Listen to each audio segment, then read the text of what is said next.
In cryogenic freezers that dip to minus 81 Celsius or sealed in a formaldehyde bath, thousands of human brains are on standby.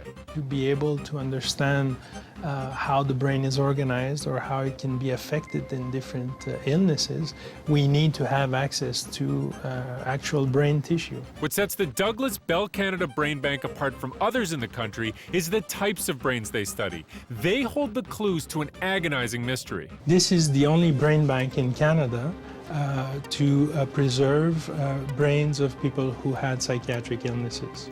Illnesses like schizophrenia, bipolar disorder, and major depression. Some of these brains have made their way here by way of a tragic end. In our brain bank, we have a few hundred brains from people who did die from suicide. We have an important group here studying the neurobiology of suicide. A new field of study is breathing life into the quest to find out what's happening chemically in the brain at these critical times. The most dramatic developments in the past few years have been on the side of genetics and epigenetics. Peering deep into our brain tissue, scientists are showing that our environment can alter our DNA and even change how our genes work. We have seen really a revolution in the genomics area. My work focuses on trying to understand what happens in the brain of people who feel very sad, and what happens in the brain of people who feel so sad to the point of thinking about taking their own lives. In his lab at the Brain Bank, Dr. Gustavo Turecki and his team made a huge discovery. They found a genetic link between severe child abuse and suicide.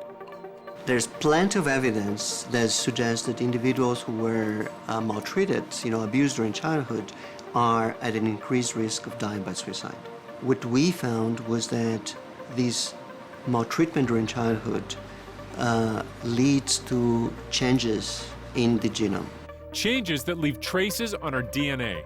Dr. Turecki's research focuses on the hippocampus. This region of the brain regulates our ability to deal with stress. For the first time, they showed that severe abuse in early childhood leaves more than physical or psychological scars, it leaves scars on our DNA. In some cases, shutting off a gene inside the brain that helps us cope with stress.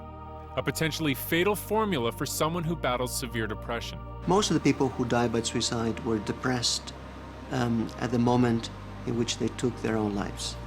But what is important is that most of the people who are depressed do not take their own lives. So why is that some people who are depressed take their own lives and other people don't take their own lives? It's a question that still haunts Natalie Benoit. He was really proud of his grandsons. My father passed away 4 years ago. He was suffering from depression, and he committed suicide. Once in a while, my father would say, when I die, I want you to give my body to science. Natalie donated her father's brain in hopes of giving science more clues. It's a gift these researchers are grateful for. It enables them to dissect and explore the intricacies of the human brain. Each discovery leads to new questions and more discovery. This is obviously the goal of all research on these illnesses, is to understand it enough to be able to generate cures that are very effective. It does bring me some comfort that maybe it will help to find a cure and help others. How far are we in understanding this? We are still far away. Yes, we have a lot of clues, and I think that we have certain pieces of the puzzle, but we cannot yet connect all of these clues that we have. So we still have a long way to go.